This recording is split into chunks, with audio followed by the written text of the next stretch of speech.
Alright, all you glorious gamers out there, welcome to the PlayersToo Podcast, the video game podcast for gamers like you, by gamers like you. You can find PlayersToo on all the social media, that's Facebook, Twitter, YouTube, Instagram, the lot. You can also find our written content over at PlayersToo.com, that's PlayerStoo.com. And if you could take 5 seconds to give us 5 stars over on Apple Podcasts or wherever you get your podcasts, that really helps us out and does a huge amount for the exposure of the show. And while you're over there as well, if you could leave us a little review, again, it just helps us out even more. And thank you, genuinely thank you so much to anyone that's already done that for us. You are an absolute legend to us. Alright, and on with the show. My name is Mark Henderson. With me, as always, Mr. Lewis Camley. How's it going, Lewis? Going very well, Mark. Good to see you as ever. I am feeling pretty exhausted today, I've got to say. Listeners may remember, if they checked us out last week, that I have been moving house over the last week, so I don't know really what day of the week it is. I don't know what's going on. I am totally battered. But yeah, ready to talk about video games, I think. Nice one, man. So this is the last podcast you will be recording from your lockdown cupboard, is that correct? Well, hopefully, yeah. So I'm just waiting for the internet to be connected in my new home. That should be happening this week. So all things going according to plan, which has not been how things have been going thus far, but if everything goes to plan, then yeah, I should be recording from my new flat next week. If I can find the right kind of space for it and get the sound and stuff right, that's what I'll be doing. So this could be the final farewell to Lockdown Cupboard, which, God, to think that it was about a year ago, just over a year ago, we started doing this from this very cupboard and thought it might last couple of weeks and here we are, still doing it. You're still there, man, still in the cupboard. Anyway, Lewis, video games, what have you been playing this week? Yeah, video games. Well, obviously not a lot. I mean, my consoles have spent a chunk of the week in their boxes, but I have just been making progress with Resident Evil 7. I'm right at the very end now. I've got basically the final level to do and the final boss battle. Yeah, very close to finishing that. I've really enjoyed it, and honestly, I think you mentioned when you were playing it, and I had said off here as well, that there had been some criticism of the last kind of sections of the game. Not even the last half, probably the last quarter, if even. And I can see why those criticisms are there from what I've played so far through that section, but I think that's a little overblown, to be honest. It's just a bit more actiony than the rest. And fair enough, like, if you have really loved what the rest of the game was doing, particularly I think the first 3 or 4 hours when you're in the house and you're being pursued by Jack in particular, I think that is probably when the game's at its strongest. But I don't think that the end sections are that problematic at all, really. It's just there's a bit more shooting and a bit less survival and tension and stuff, but I've really enjoyed it. I think it's been a really good Resident Evil game. If these last few sections are kind of indicative of what Village will be like, which, you know, is reported to be a bit more action-focused, I'm quite up for that, to be honest. If a whole game is based around that, I'm up for seeing what that's going to feel like in first person. I'm glad that you've come to that conclusion as well, by the way, because I am very much of the same opinion. If the new game is going to be a slightly more action-y version of Resident Evil 7, and I actually have my copy sitting here right now, nice, waiting to be played, I am fully game for that. I am absolutely fully game for that. Like one of the reviews said for the game, it was like RE7 meets RE4, and absolutely sign me up to that. Yeah, absolutely, yeah. So yeah, I should be finishing that in the next few days, and I don't really know what comes next. Maybe Resident Evil Village. I'm quite up for getting a shot of Returnal soon. But yeah, new house, new life. I think I'll have a bit more gaming time than I've had in the past, so that should be good once things settle down a wee bit and the boxes are unpacked. Nice one, man, nice one. What about you? What have you been playing? Well, I've just been cracking on with Returnal, Lewis, I have to say. I remember last week that I implied that the game wasn't all that difficult. And I sort of stand by that, I have to say. I sort of stand by that. But the game does take a noticeable uptick in difficulty as you continue on. I have now reached the game's only checkpoint, which is nice. But as I continue to play the game, the random nature of roguelikes is continuing to annoy me more and more, Lewis. It really is. And the fact that I cannot save runs is beginning to become extremely annoying, in fact. I understand that Housemarque are addressing this directly now, but I mean, the fact that this has got by QA from even way back at a very, very high level is madness to me, like to the point that they have to assess how they make decisions, because the fact that that decision has been made and has went all the way to the game being put on discs is insanity, because they need to rethink that completely. Like, that decision is utterly baffling to me. In terms of what I was saying there about the sort of random nature of the game beginning to annoy me a little bit, it sort of is wearing me down. I feel as if the game is wearing me down. I can't play it for as long as I want to, because I keep on having to stop when I don't want to stop, because I can't go on another run because I have to go to bed. I die at an inopportune time, do you know what I mean? And the process of restarting a run again is just not worth it at that point, depending on the time of the day for whatever reason. And honestly, I feel as if the game is almost daring me to stop playing it. I really do. Also, this game, this is just a small bugbear of mine, like, this game keeps on giving me the rocket launcher, and it is the worst rocket launcher I have ever come across in a video game, ever. It is a piece of shit. I hate it so much. The game's in-game ranking system of the weapons keeps on telling me that these are great guns, and they are fucking shit. They are awful, and the game keeps giving it to me, which is absolutely infuriating. But just on the side note as well, like, I keep on running, I keep on doing the same stuff again and again and again now. I keep on getting to the same point and dying, either for stupid reasons or just simply because I don't have the equipment that I, at my skill level anyway, needs to get past it. And that's quite frustrating, because you have to run for quite a long time to get to that point, only to discover, oh, I actually don't have the resources in order to complete this at my skill level, you know? It's just very, very frustrating. And like I said, I've got Resident Evil Village sitting here staring at me, so really, I'm not sure how much longer I can persevere with Returnal, if I'm totally honest with you. Maybe it'll be something that I come back to, but honestly, I kind of doubt that as well. Oh, wow, but I do want to complete it. It's quite annoying, and the game is really good. Like I said, a lot of negative stuff, but see the moment-to-moment gameplay and the enemies and the way that they attack in this sort of bullet hell way and whatever, and the movement within the game is really, really good. It's just that when you continually come up against this wall and you're like, oh, the game hasn't given me the resources I require to get through this section, so that's sort of the end. Like, I will struggle on, I'll try my hardest, but ultimately it might be worthless and I just need to start again, and it's sort of a bit of a waste of a good couple of hours, you know? This is the problem with roguelikes. Like, the same thing always happens to me, where I'm just like, do I want to go on another run of this? Do I want to just end in a few hours with not the right resources? Or do I hope that I just get lucky as fuck and just have everything that I need and I can just fly through, you know? But honestly, I'm really not sure how much longer I can stick with it. It's tough, that, because as soon as you're having to consider outside of the game whether or not it still fits into your life or whatever, that's, you know, your immersion's shattered. You particularly are someone who loves playing games for long periods of time, will sink a good session into a game someone and make who's progress. Sunk 125 hours into Persona 5 loose. Yeah, but that thing of, like, if you die at quarter to midnight, if you were playing Persona 5, you would continue, or if you're playing loads of other games, you would continue for another hour or so maybe, but with this, you're sitting there on your couch thinking, is there any point? Well, no, I'll just do something else. And at that point, I think that really is a problem. And that is the kind of question that the developers and the designers of this game should have been asking themselves really all along.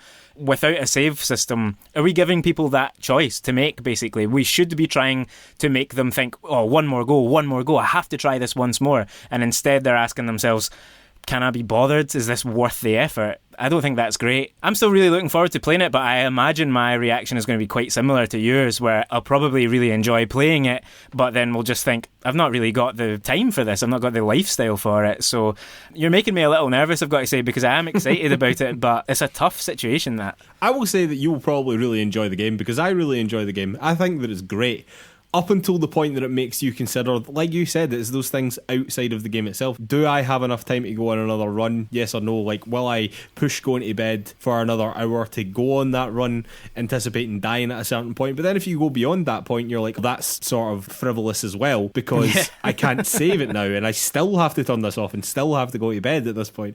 We are people with real jobs in the real world, and I just don't think that this really gels with a normal person's lifestyle, unfortunately, you know. And that is a real shame, because that game is really, really good. And honestly, I think that just being able to save the fucking game, which is not a big ask in 2021, would do so much for this game. Like, I really do believe that, man, honestly. All right, listen, on that note, time for the news. Alright, news item number 1.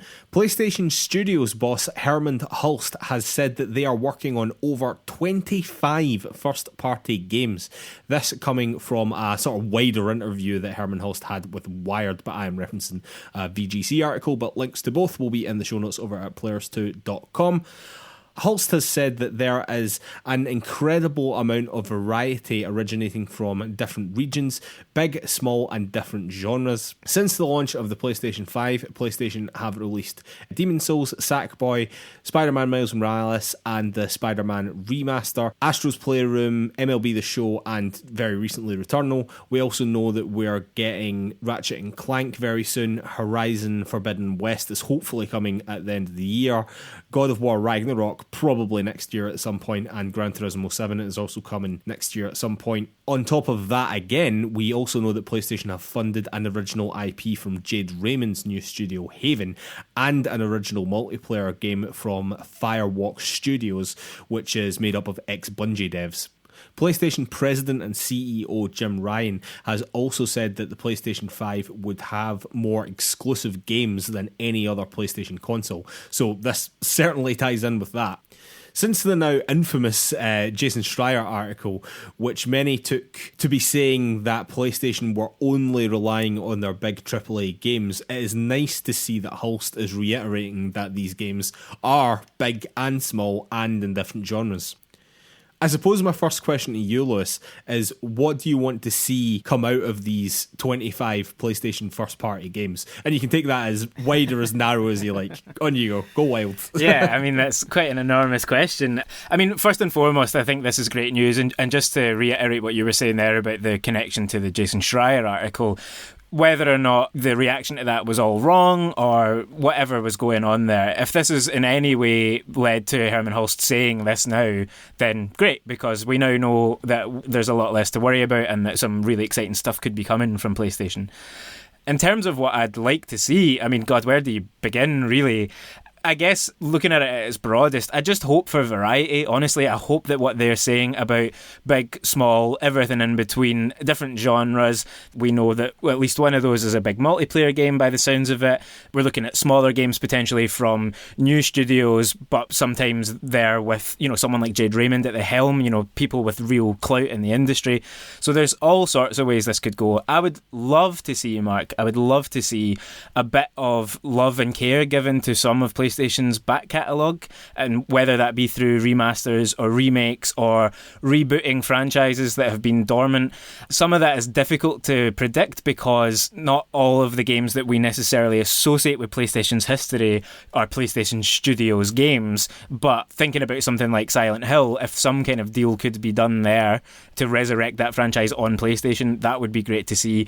I would love to see something like the Soul Reaver games come back, that was an old franchise that... Yeah, that'd be awesome, man. Yeah, that we've talked about a fair bit before. I mean, the obvious one, I'm sure you're going to mention it if I don't, is Metal Gear Solid, whether... A lot riding on Konami here, isn't there? Yeah, I mean, if Sony would just buy Konami, then we'd be in a really healthy place. But yeah, whether that would be, a remake of the original, or whether that's just Metal Gear Solid 6 or something else... There's not a lot of companies that I would trust with that IP that aren't Kojima Productions, but PlayStation Studios are a company that I would really trust to do Metal Gear properly, so that's the kind of thing I would love to see. But then also just new stuff, loads of new stuff. Think about when we first saw Horizon get announced, the original game, or Ghost of Tsushima. It was hard to know what any of those were going to turn into, and they've all become pretty major tentpoles for what PlayStation is. So if they can really invest in stuff like that, I would love to see it. Yeah, absolutely, man. I couldn't say it better myself, really. I think I agree with all those points. Again, I think that you would agree that it would be good to see games at different scales as well. Hermen Hulst mentions big and small. It would be nice to see more AA and a lot more indie games as well being published and being supported by PlayStation. But secondly, Lewis, over the last few years, particularly at the end of the PS4 generation, I feel like PlayStation published games, whether it be God of War or The Last of Us Part 2 or Ghost of Tsushima or Spider-Man or whatever, I feel that they come with a real stamp of quality, basically. Like, this is a PlayStation Studios game, like Sony seal of quality, if you will. Yeah. Do you feel like introducing more and more exclusives like this will dilute that somewhat? Because all these games can be as good as The Last of Us Part 2, it's not going to happen. Yeah, that is a good point, because you're absolutely right. They can't all be as good as The Last of Us Part 2. They can't all be as good as Horizon Zero Dawn or Ghost of Tsushima. A lot of them are likely to be of the quality of Days Gone or something like that, I think that that's fine as long as PlayStation are quite clear about what each game is supposed to kind of represent. Returnal is a really good example of that. Returnal is a full price game, but it's coming from a studio that is known for making smaller things. It's a bit of a step change for Housemarque. And so I think PlayStation have kind of messaged all of that quite well and really told people what to expect from it, and still to expect quality, even if it's not quite the $500 million budget or whatever the hell The Last of Us would have cost. Yeah. As long as they can kind of frame all of that, I wouldn't be too worried. Because also, if, for example, this was a situation where some of those games are AA games and they're launching for free on PlayStation Plus at launch, say, that is the kind of thing that they don't need to be top quality games. They just have to be entertaining and exciting enough to get people to sign up to the service and that kind of thing. That feels to me like a strategy PlayStation could be pursuing by broadening the field this way, but still have, 2 or 3 big major releases each year. Because at the end of the PS4 generation, there was quite a density of them still, and really only Days Gone was a bit of a misfire. But if you look at PlayStation exclusives from kind of 2015-16 right up to 2020, they were pretty much all bangers. So I don't have too much fear that they're going to make massive missteps. No, they certainly do have a good track record just now. And I think you're right. I think the communication over what these games are and what gamers should expect from them is key.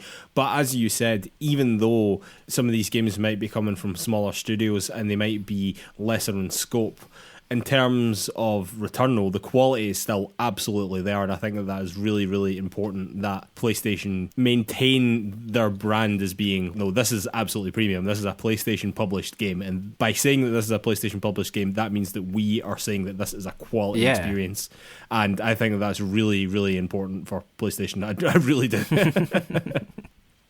Alright, listen, news item number 2. We spoke a bit last week about how Ubisoft are shaking things up and that they are planning to rely less heavily on AAA games going forward, particularly in relation to them announcing the free-to-play Division game. However, it seems that free-to-play games are going to be a big part of what Ubisoft is doing going forward. In an earnings call last week, CFO Frederick Duguay has said this: in line with the evolution of our high-quality lineup that is increasingly diverse, we are moving on from our prior comment regarding releasing 3 to 4 premium AAAs per year. It is indeed no longer a proper indication of our value creation dynamics. For example, our expectation for Just Dance and Riders Republic are consistent with some of the industry's AAA performers. Additionally, we are building high-end free-to-play games to be trending towards AAA ambitions over the long term.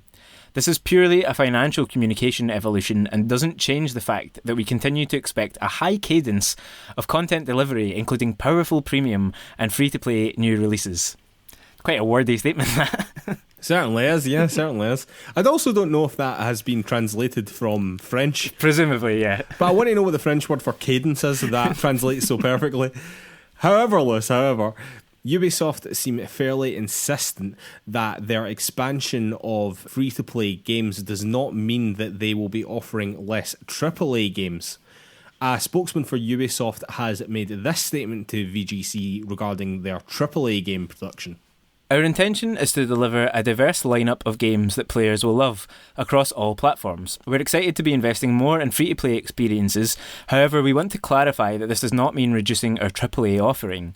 Our aim is to continue to deliver premium experiences to players such as Far Cry 6, Rainbow Six Quarantine, Riders Republic and Skull and Bones, to name a few, while also expanding our free-to-play portfolio and strengthening our brands to reach even more players.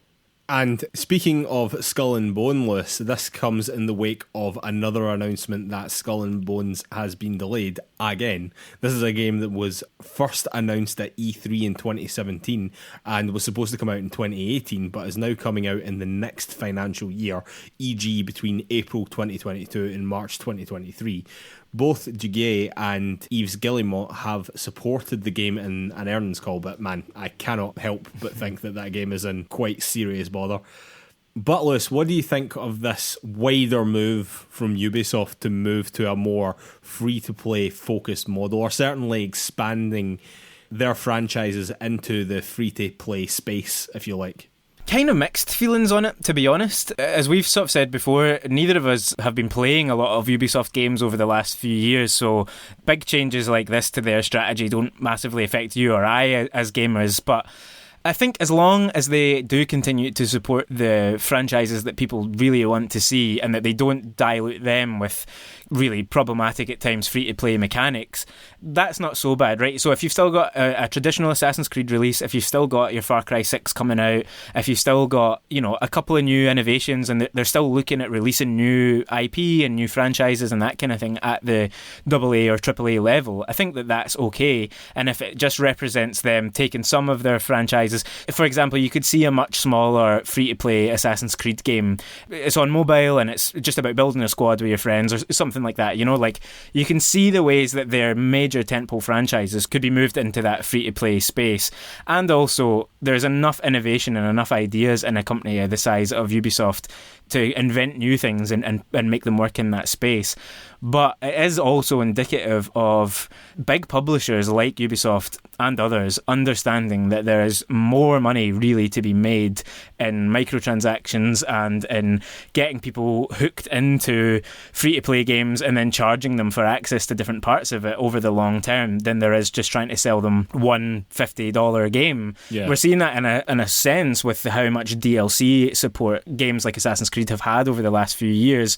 They understand that they can milk, and I don't use milk pejoratively here really, but they can milk a game for quite a long time by adding more content and keeping players coming back to it. So why not make that work also in the free-to-play space, get an even bigger player base and make more money? That's how they're looking at it. It's a bit grubby, but if it leads to decent games, then I don't think we should complain too much, is how I see it.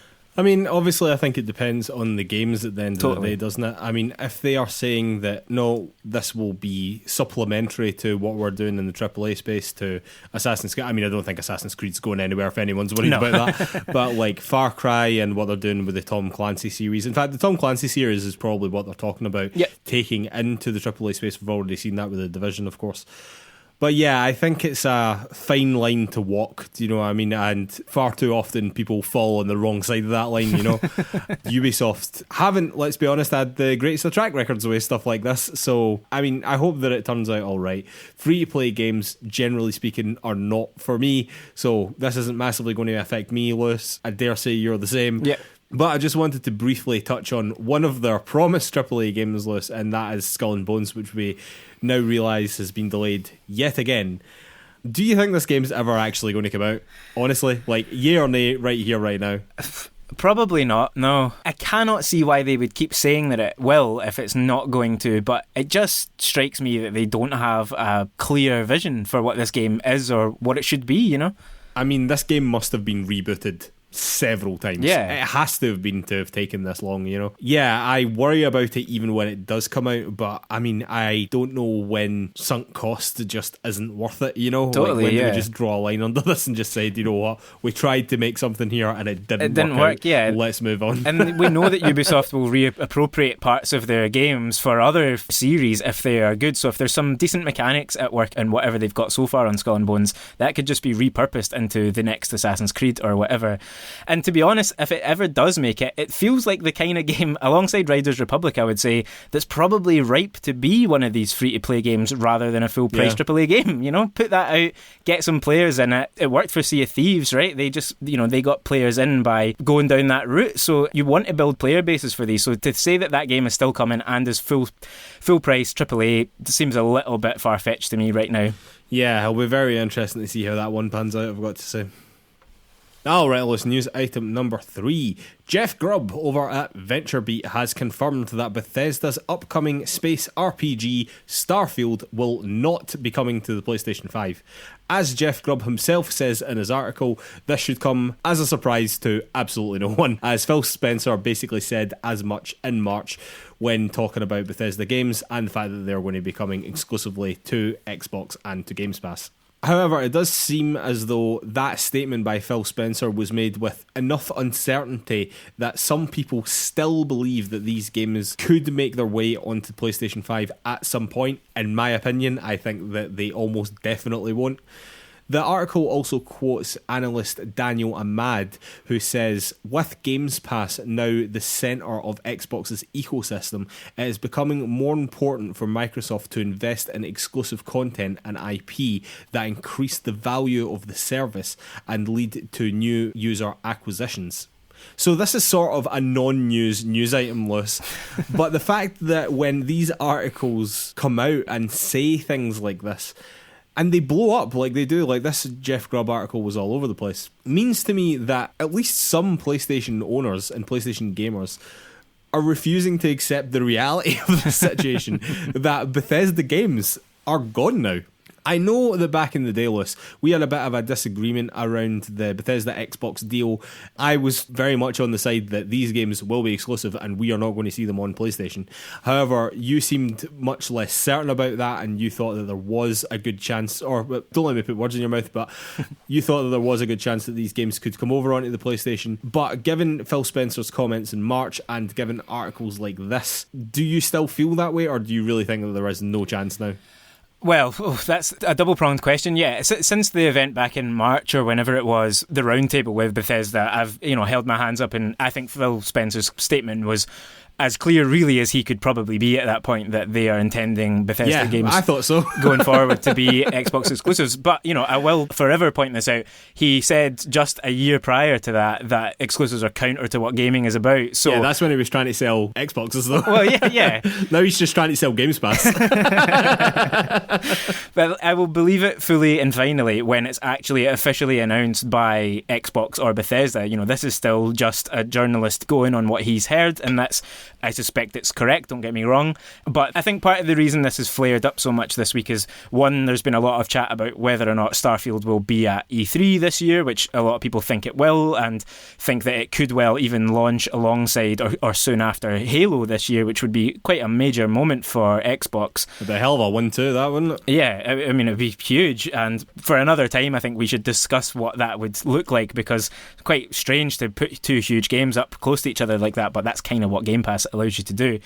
But also, part of the reason I think that there's still some debate here is that Starfield must have been being developed for PlayStation originally, and so it would suggest that they are scrapping that version, and that just makes me wonder if there's still a chance that it is an Xbox timed exclusive and it'll come to PlayStation much further down the line, but at the point of launch they want to say it's on Game Pass, it's only on Game Pass, this is the only place to get it. But a year, 2 years down the line, if they've got a working PlayStation version there, would you not cash in? Potentially. I'm saying all of that very much as these are the kinds of things that people are saying. I don't think it's just that some PlayStation fans are sticking their fingers in their ears. Some of them absolutely are, but basically that's where I come down on this. I think it's 99% certain that Starfield will be an Xbox exclusive, but until the game is out, or Big Phil comes out and says categorically no two ways about it, this game is only on Xbox and PC. And by the way, of course, with xCloud it's not only on those things. What that actually means these days is it's only not on PlayStation and Nintendo. But that's the world we live in now. So when that moment happens, I will say finally, yep, the argument is over. Well, I'll be waiting for that moment, because I believe that is certainly coming. In terms of what they're doing with exclusivity, though, I believe from an Xbox perspective that they are doing absolutely the best thing that they could be doing with these games. They want to build Games Pass as a platform as much as they possibly can, and so far as I'm concerned, the best way to do that is with exclusive content. PlayStation have been doing it for years, and Nintendo have been doing it for even more years before them. Yeah. Right now, while Xbox is a very extremely good offer, best deal in gaming, we've said it 1,000 times, and so has the internet many, many times. However, in terms of new games, it has been a bit underwhelming for quite a while, I would say. I haven't played anything on my Games Pass subscription in months, Lewis, to be completely honest with you. But when these games come out, when Starfield comes out, I will be all about that on my Games Pass subscription, And I imagine a lot of people will be, and a lot of people will be willing to sign up to Games Pass to play it. Well, absolutely. I mean, that is what the Bethesda purchase is all about. No doubt about it, that they're trying to get people to sign up. So that is the strategy. I mean, the great thing about Game Pass is it offers so much to so many different types of gamers, because, you know, I still have been using my subscription recently, but for much smaller games, and I can't say that I'm particularly excited about Starfield, but, you know, maybe I will be once we see more of it. It does strike me as odd how excited people are for a game that we've basically had a logo for, and it's a company that hasn't necessarily blown us away recently with their games, but it's new, big, exciting, shiny IP. I can see why that's happening, you know? Yeah, absolutely. I mean, hopefully it's Fallout in space. That's all I'm hoping for, Liz. That's all I'm hoping for. Alright, Liz, news item number 4. Valve CEO and co-founder Gabe Newell has hinted at plans to bring Steam games back to console. When asked at a college in New Zealand where he now lives, will Steam be putting games on console or will they just stay on PC? He replied, "You will get a better idea of that at the end of this year, and it won't be the answer you expect." Now, as you can all probably tell from that answer, it's as clear as mud whether or not these games are coming back to console. However, Neil had said at the start of the year that Valve have multiple games in development, but it could also mean that they are bringing existing games onto console, thinking specifically of Half-Life Alyx coming to the new PSVR whenever that comes out. But also, Valve have a pretty good relationship with Microsoft, and we have seen in the past that they have released Left 4 Dead exclusively on Xbox. So I think that this could go in many, many directions, Lewis. And one of the most far-flung ideas is that Valve could be bringing a Steam storefront to consoles. Personally, I highly, highly doubt that would happen, and if it did, it would only be on the Xbox side. But even that, I have no idea why they would do something like that. However, from a games perspective, it would be pretty good if these Valve games, specifically thinking of Alyx, comes to PSVR. Like, that would be absolutely amazing for me anyway, I think. That would probably spur me on to buy a VR headset finally.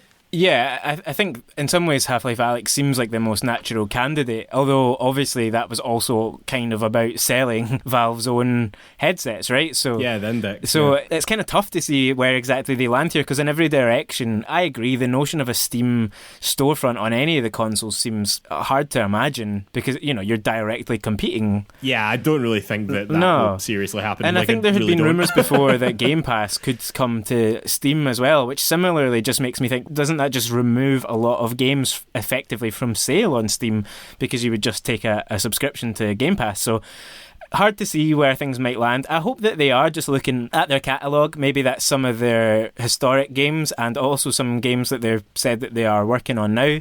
You know, Gabe Newell said fairly recently that they were quite excited about developing again after Alyx, so maybe they'll just have some fresh new games to put onto consoles. And obviously they used to. I mean, I played Portal on PlayStation, and the old Half-Life games were on PlayStation, but it's been about a decade, and maybe it's time just to bring those old ones back, you know, get new versions of them for the next gen consoles, bring Half-Life Alyx across, look at what else they're making, and get back onto the console storefronts, because what do they lose by that, really? You know, PC gamers are going to play on PC, but a lot of people only have a PlayStation. Yeah, absolutely, man. Like, I think it was, and I'll need to look this up again, but I believe it was 2012 when CSGO came out was the last time that Valve published a game on a console.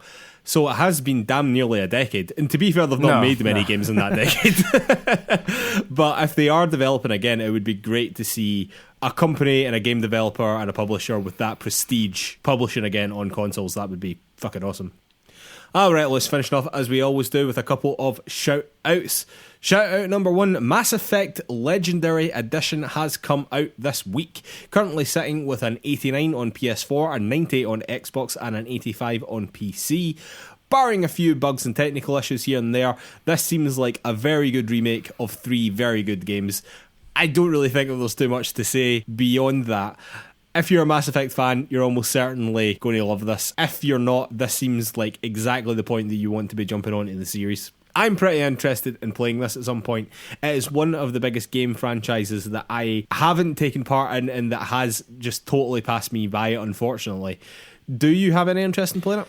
Yeah, I'm much the same as you, to be honest. It's been in the back of my mind over the last week or so as all the press coverage and stuff around this new Legendary Edition has come out that I've never played it, and I don't even know all that much about the series. But yeah, it's one of these games that everyone that has played it seems to love and holds quite dear to them. So yeah, I'd be quite up for giving it a shot. I might not play all three right enough, but if I could get a hold of it and at least play the first game and see how I feel about that, see where it goes from there, yeah, definitely. Alright, shout out number 2. Days Gone has come out on PC this week as well. While this seems like a much better port than the Horizon Zero Dawn port, it still has a fairly tepid score of 78 on Metacritic. Again, don't be a slave to that Metacritic, but it does mean that all those journalists that were claiming that this game should be getting a sequel almost by default, when they had the opportunity to review this game again, they still sort of gave it a mid to high 7. The game in and of itself on a technical level seems to be a lot better. I know when the game first came out on PlayStation, it was pretty buggy. On PC, you've got none of that. It also has an uncapped frame rate, higher resolution, and a whole bunch of FOV settings and things like that. I genuinely hope that this game finds a second life on PC. In a lot of ways, I actually think it was more suited to PC in the first place. So if it can go over there, it can go into Steam, and it can find an audience there that perhaps it never quite found on PlayStation, then fantastic. Yeah, absolutely. I mean, it just needs another crack at the whip, really, doesn't it? It just needs to see if there is a fan base for it on PC instead of PlayStation. But like you say, hasn't reviewed much better. Hard to imagine that it's really going to ignite anything. Well, perhaps not, but I do genuinely hope it finds an audience over there. Alright, shout out number 3. The reviews for Shin Megami Tensei 3 Remaster are also in. Now, I fully understand that the amount of people that are interested in this is me and one other person, but please humour me here. Currently sitting with a 79 on PS4, a 76 on PC, and an 82 on Switch. The main criticism of the game is that the remaster just simply doesn't go far enough, and you are all too often reminded that you are playing a PlayStation 2 game. And I think in the face of Mass Effect, this could be pretty underwhelming as a remake. However, I still want to play it. For those of you that don't know, the Shin Megami Tensei series is the series that Persona spun off from originally. I've wanted to jump into this series for quite a while, so for me, this is still clearly the best jumping on point. Even if it isn't the greatest of remakes, it's still a game that I wanted to play, so still right up my street. Lewis, any interest? Not especially, no. I mean, not because I barely know anything about it, so I'm not going to slander it at all. But yeah, it's just not on my radar, really. I love the name, though. It does have a good name, right? But absolutely fair play. I honestly don't think this is for you, so it's totally fine. Alright, shout out number 4. PlayStation have announced 2 new DualSense colours, Lewis. The colours are Midnight Black, which, as you can guess, is black, and Cosmic Red as well.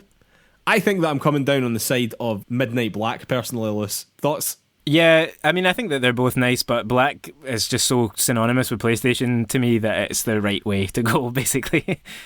Yeah, this is sort of how I feel about it as well. I hope that this means that they are open to making new console colours as well, because down the line, particularly when I might be thinking about upgrading to a Pro model, whenever that appears, I might want the option not to have a white console, particularly black as well. As you said, it's so synonymous with PlayStation, so yeah, that would be nice. And hopefully maybe this means soon we might be getting limited edition consoles as well, thinking specifically about Horizon Forbidden West when that comes out. Yeah, I'm hoping that this just sort of is the beginning of the opening up of the palette, Yeah, absolutely. I mean, it's a thing that a lot of people have been asking for since the very first moment we saw the PS5. I really hope that we will see some more colours, even if it is just some new faceplates rather than limited edition consoles in the short term. Surely they're not going to start releasing different coloured controllers and have no plans for the box itself. I wouldn't have thought so, Lewis. I wouldn't have thought so. Alright, and shout out number 5, and this one's not great. There has been a bit of a fracas over the fact that IGN and Game Informer posted links to charities that provided aid to Palestine civilians who are currently in the midst of a humanitarian crisis. If you don't know anything about that, I don't know, read the news a bit more.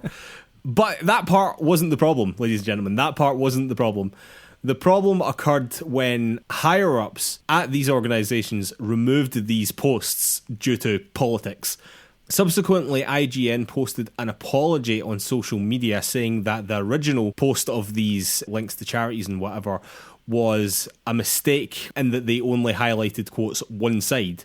And critically, it implied that this was from the editorial staff at IGN and that they had made this apology. However, as it turns out, it absolutely was not the editorial staff at IGN. It was in fact these higher-ups that had gone over their head to remove these posts and to create this apology for them.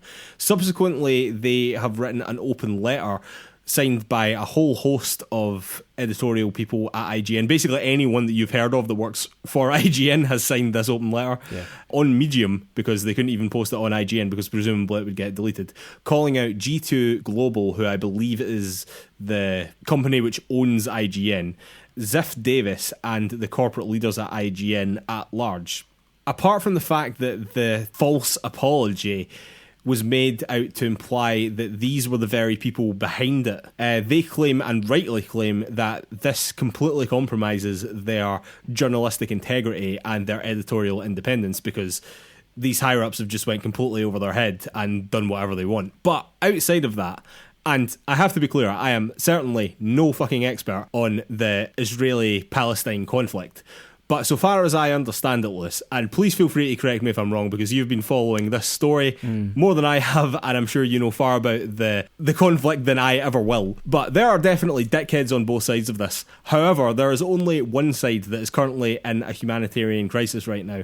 These charities provide food and water and shelter to innocent civilians, including children, and absolutely fuck off so hard anyone who's trying to both sides this situation and deprive people in need of aid from your charity, particularly when someone's trying to do a good thing and publicise the fact that you can give to these people and you can help these people.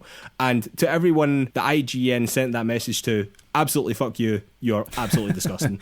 Lewis? Yeah, I mean, you've covered the basics there. Essentially, it's a pretty murky situation. There's a lot of journalists in games media, particularly in the States, who are getting dragged into this in different ways. And yeah, fundamentally, the corporate bosses of these companies should not be interfering with what the journalists who they down the line that they employ, what they're writing. That is fundamentally not what the free press is supposed to be. And yeah, when you consider that they didn't write an op-ed slating either side, they didn't criticise the Israeli government directly, I don't think even. It was literally just like, here is some resources to learn about what's happening, and here are some links and resources so that you may help if you want to. That seems fair enough to me, and it's a massive corporate overreach to go over the journalist's head, remove it, make statements on their behalf, and essentially upset their own apple cart. You're looking at a situation here where IGN is pretty much the biggest gaming site in the world, quite comfortably it is. Oh yeah. And instead of working with your staff behind the scenes and talking to them about these issues, you just go and make big unilateral dangerous decisions, and you really anger not only the staff but a lot of your readers as well. It's just a really bad move all round, and fair play to the IGN staff who've signed that open letter. It's a brave thing to do, but the right thing in my opinion. Oh, absolutely. And see, for anyone who's thinking, oh, this is fucking politics and blah, blah, blah. Right, okay. See helping people in need. That shouldn't be a political stance. Yeah. Right? And if you think that it is, that's on you. That's on you, man. I don't even know what to say, but helping people is not a political stance, and Christ almighty, the people in Palestine need help. So if you want to support any of the people who IGN were putting up links to, or help in any way the people that are currently suffering, innocent people who are currently suffering in Palestine, you should absolutely do that. But Lewis, surprise shout out number 6, because as I've said before, I refuse to end on fucking downers like that. Xbox turned 20 this week, Lewis. So a very fucking happy birthday to Xbox, and cheers to them. And that was what we'll be ending on. Yeah, instead. happy birthday, Xbox. All right, Lewis. And with that, time for a beer, and then we'll be back with Topic of the Week. And we are back for Topic of the Week. Topic of the Week this week, in the wake of the Mass Effect Legendary Edition and other recent successes, do we have to start looking at EA differently, Lewis? It is indeed, Mark. Yeah, so basically this week Mass Effect Legendary Edition has released and met with massive critical acclaim. It's landed as one of the best reviewed games of the year so far. It's got crazy Steam concurrence around its launch window. And yeah, a lot of the conversation has been about BioWare when people have been talking about Mass Effect, and does BioWare need a win, and is this the win that BioWare has been looking for since a few kind of ropey projects? But really, to me, I'm intrigued by EA's role in all of this, because I think if you dig into what their releases have been like over the last year or two versus what came before, and also kind of the way they've approached development and how they handle studios and that kind of thing, I think it's interesting to see and question whether or not EA has really changed quite a bit, and maybe it's time that we have to start thinking of them in a slightly different way. They're a hugely maligned publisher, and not for good reason, it must be said. Absolutely. Thoroughly deserved that reputation, I have to say. Yeah, but I guess my basic question here is sort of, and I'm using Anthem as this line in the sand, but basically since Anthem, have EA been quietly steadying the ship a bit and turning things around? Now, that's a huge question. I'm not just landing that one on you, Mark, but let me quickly Thanks. list some games for you here to kind of start illustrating the point. This is an open and genuine question. I am not trying to say that this is the case. It's just something that's been kind of knocking around in my head the last few days. So looking at pre-Anthem, you had big games like Battlefield 5, you had Battlefront 2, Star Wars Battlefront 2, which had a lot of problems, well-documented problems. Absolutely. You had Mass Effect Andromeda, which really failed to live up to the hype of the rest of the series. You had Titanfall 2, which was sent out to die, basically, even though it's actually quite a well-respected and well-liked game. You had Dragon Age Inquisition, which won some awards by our own experiences. Pretty buggy and not the most fun game to play. And in amongst all of that, you have the typical microtransactions problems. You've got your loot box gambling issues, all of that terrible stuff that has stuck to EA over the years. But kind of since then, and just looking at a couple of games in particular, you've got real successes and well-loved games and franchises like Apex Legends coming from EA. You got Star Wars Jedi Fallen Order from Respawn, and I really think Respawn are the key to a lot of this. Oh yeah, they're a very, very good studio, yes. And I think I've done a huge amount for EA's reputation. Yeah, just quickly, you've got Star Wars Squadrons, which came out and kind of met with expectations, did quite well. You've got It Takes Two, which is, again, among the best reviewed games of this year, and is an example of EA supporting a really exciting emerging talent in the industry and continuing to support them. You've obviously got Mass Effect Legendary Edition. You've got some really big hyped games coming out in the not too distant future, including Formula 1 2021, which will be Codemasters' first game under EA, and I'll come back to Codemasters in a little bit. You've got Battlefield 6 on the horizon, Dragon Age 4, Skate 4, more from Motive Studios, another Mass Effect. You've also got them making quite positive moves like bundling EA Origin in with Game Pass to give more people access to their games. So looking at all of that, what do you think about EA at this point in time? I think EA are doing a lot of things better. Is that necessarily indicative of them turning a corner? I'm not sure. I think that they have found out that constantly grabbing horrendously bad headlines isn't great business. And in the wake of particularly Battlefront 2 and Anthem, both of which were just colossal car crashes, they can now see how badly it can go. Do you know what I mean? When they get greedy or they put out a game too soon and underbake it, you know? Because although you've listed a whole bunch of games there that are doing quite well, Mass Effect, Jedi Fallen Order particularly jumps out to me, and It Takes Two, which is from like a great indie studio as well, and it has reviewed really, really well, and it's something that I'm genuinely looking forward to playing. But all of that in the face of some of the most predatory microtransactions in the business continuing to happen in their enormous sports franchises, namely FIFA and Madden. And no, I don't think that we can really say that EA have turned a corner truly until they do something about that, because as far as I'm concerned, that is and has been for a long time the biggest blight on EA, that they are possibly the worst in the industry for microtransactions to a predatory level in terms of gambling, in terms of really horrible pay-to-win situations that they put their players in those games as well. It's horrible. And until they do something about that, sort of no, honestly. Yeah, I mean, I think that's absolutely fair enough. I mean, obviously I've selected games there which sort of represent a version of EA, but that does absolutely stand in stark contrast to, it's almost like you've got EA that makes games and then you've got EA Sports which makes business models, you know. Well, that's the thing. That's sort of what I was getting at, is that the games for gamers, if you like, oh no, these have got no microtransactions in here. Look at us, look at how good guys we are doing. But the games that they actually sell the most to the masses, to people that don't follow the video games industry on a daily basis we do, to much more casual gamers, they are raking them over the coals and pinching their pockets from every penny that they possibly can.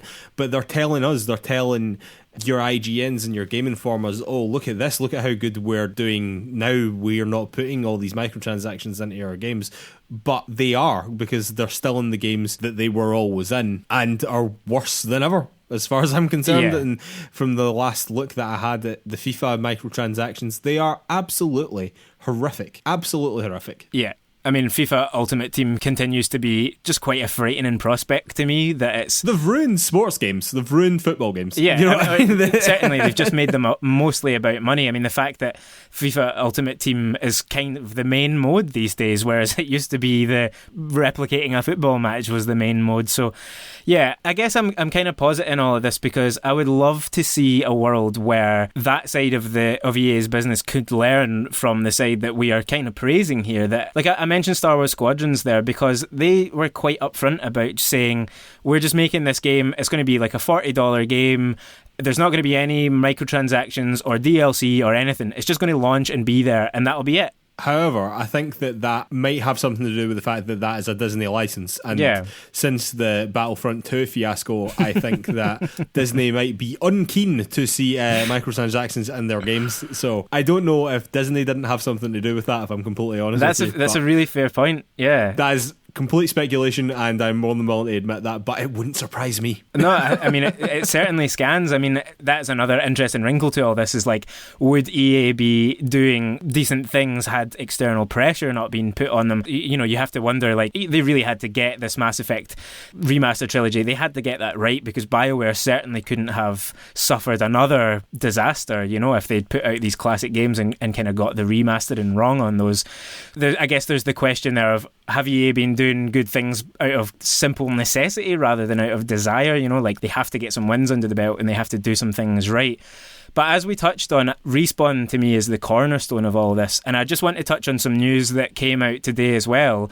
Basically, the EA's CEO, Andrew Wilson, was talking about treating Codemasters in the same way that they've started treating Respawn, which is basically to allow Codemasters to retain its identity and not influence, or I think he used the phrase indoctrinate. They're not going to indoctrinate Codemasters with all of EA's normal stuff.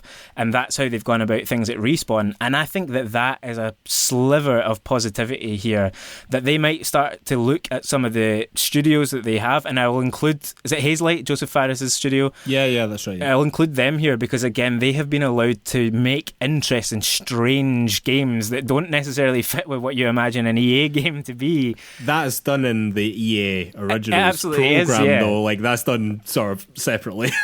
Totally. But separately to games that EA want to make them money. Yeah, their whole explanation for the more predatory stuff would be so that we can fund stuff like that, right? But they're allowing creatives to be creative at that indie level. They're also allowing major studios like Respawn to take on massive responsibility. I mean, if you remember, not only was Jedi Fallen Order probably the best Star Wars game made during EA's holding of that license, they've knocked it out of the park with Apex Legends. Since then, they've been put in charge of the Medal of Honor franchise, I believe, or at least Vince Ampella was. So they clearly see something good in a couple of the studios that they have, and Codemasters being one of them. And from our perspective, I think it's really good to see that Codemasters, as a British institution and a long-standing good game development company, are not going to just be swallowed and become EA Racing or whatever, you know. I think that stuff is a sign that they do understand how to do all of this a bit better, and maybe we might get to a position where that's more normalised for them. Well, I mean, hopefully. I think that it could be quite genuinely that Codemasters just have a brand. Codemasters just have a name that stretches back, as you said, a long time, you know. I mean, I guess we'll see how long their autonomy lasts. I don't know, like if the next F1 game is going to be loaded with microtransactions, or the next Dirt game is going to be loaded with microtransactions, or whatever, you know. I am hugely skeptical about EA, and I think that they have proven that that is the only way to approach them, quite frankly. But I mean, look, I'm not trying to detract from the good things that they're doing. When people do good things, and even when companies do good things, even though their motives might not be clear, when they do good things, like say to Codemasters, no, we want you to be Codemasters, do you know what I mean? We bought you for a reason. We bought you because you are the studio that you are, and we're not going to fuck with you too much, do you know what I mean? Just keep doing what you're doing, sort of thing. And I think that that's good. I think that they proved that that was the right thing to do with Respawn, and I think that they've seen that the more and more they get involved with BioWare, the worse shit has got. Yeah. So, yeah, let's use Respawn, who are continuing to thrive under EA and continuing to make fantastic games with EA having a light touch, as opposed to BioWare, who have went from one of the most premium development studios in the world to being someone who, quotes, needs a win, you know? And they got that win on the back of games that they made a long, long time ago now. Just to touch on the BioWare side of this, like, if people are asking, oh, this is the win that BioWare needed, I don't really think so, to be honest with you. This doesn't prove much for me about BioWare as a studio. BioWare were always at the forefront of new games, new innovations. This isn't that. This is looking back. But if they need to look back to go forward, that's absolutely fine. Like, if their next game is an absolute stonker because they refound their roots by going back and making this Mass Effect trilogy remake, then absolutely fair play to them. But as far as I'm concerned, BioWare sort of still have to prove to me that they deserve the clout that they still get in the video games industry. Yeah, you know? I've got to say, I agree entirely with that, because the flop that Anthem was is not easily forgotten, and it's, you know, not the first that they've had. I would like to see that this Mass Effect Legendary Edition is BioWare kind of saying, we know what we're doing, we have known what we're doing in the past, and let's build towards this next Mass Effect game, the proper next game in the franchise. Let's build towards that and get the fans back on side and kind of do things properly again. But basically, until that moment comes, I don't really think that we can say that BioWare has had the win necessarily. And yeah, I think as much as I'm kind of posing all of this to you, I broadly agree with what you're saying about EA. I mean, the more exploitative business practices are still hugely problematic and will always undercut the good stuff that they are capable of doing. I just hope that we get to a position where some of these studios can become really kind of major tentpoles for EA and can kind of change the image of the brand a little bit so that they don't seem quite so toxic, and then hopefully that could affect the more sort of business-driven side of things. That is a huge hope that I don't really imagine will ever come to pass, because how on earth they could justify giving up the kind of money that FIFA is going to bring in every year, I just don't see that changing. But you've got to think, if a world where Respawn were in charge of the whole company, maybe things would be different, or people like Respawn, I should say. Yeah, well, we can always hope, Lewis. We can always hope. And I do genuinely hope that EA do turn a corner. I cannot see predatory microtransactions going anywhere on their big sports titles, personally, because, as you said, they make far, far, far too much money preying on people. So, yeah, that's probably not going anywhere, unfortunately. I think it's more likely that they'll go free to play and continue to do that than it is that they would go in the other direction, quite frankly. I would probably agree, to be honest, yeah. Well, anyway, Lewis, we'll have to call it a day there. I'd like to remind everyone that you can find PlayersToo on all the social media. That's Facebook, Twitter, YouTube, Instagram, the lot. You can also find our written content over at PlayersToo.com. That's PLAYERSTOO.com. And if you could take 5 seconds to give us 5 stars over on Apple Podcasts or wherever you get your podcasts, that really, really, really helps us out. It does a huge amount for the exposure of the show. And while you're over there, if you could leave us a little review as well, again, it just helps us out a huge amount. It only takes you 5 seconds and we would be eternally grateful to you. I'd like to remind everyone that our play-along game for this month is Katana Zero. And for once, I am well ahead of the game and have already finished the list. I think I mentioned that last week. I can't remember if I did or not. But I've already finished it and I'm quite proud of myself for doing so. Nice one, yeah.